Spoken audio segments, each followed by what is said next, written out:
È Chieri ad aggiudicarsi l'intera posta alla fine di un match combattuto ed in cui il primo set è stato decisivo per l'economia della partita. Coach Bregoli schiera il sestetto che aveva vinto a Casalmaggiore, mentre Mazzola conferma il sestetto dello scorso mercoledì con Busto Arsizio, ad eccezione di Nicoletti, ormai pienamente recuperata dopo l'infortunio. Il primo set lo si gioca punto a punto, con Chieri più cinica e brava a sfruttare qualche errore di troppo di Brescia.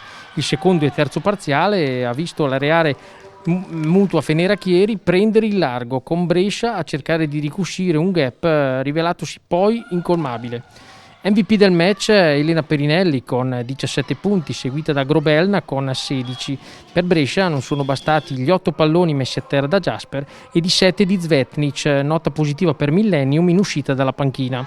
Per Brescia la prossima domenica il match sempre al Pala Giorgia con Bergamo, mentre Chieri riceverà mercoledì la Delta Despar Trentino. Diciamo che siamo in una scia molto positiva e siamo molto felici perché vediamo che nonostante ci siano ancora tante cose da fare, non siamo al nostro massimo, le partite riescono comunque a vincersi lo stesso ed è fondamentale quando si gioca anche 5 partite in 2 settimane. Quindi adesso ci aspetta Trento mercoledì e dobbiamo essere bravi a giocare lo stesso match in cui non dobbiamo abbatterci se le cose non vengono, ma continuare a spingere.